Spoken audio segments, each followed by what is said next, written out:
Hi! In front of me is Xiaomi Redmi Note 11s, and today I would like to show you how you can manage vibration settings on this device. First of all, go into Settings. Now you need to scroll down and choose Sound and Vibration. Following that, scroll down again, but this time click on the switcher next to Vibrate while ringing to enable or disable vibrations for your incoming calls.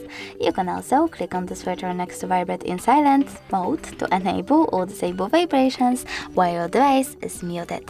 Then click on Vibrate on tap and adjust intensity of that vibrations by picking one of those options like light, or turn them off completely by selecting off. Thanks so much for watching. If you enjoyed this video, leave a like, comment and subscribe. Bye!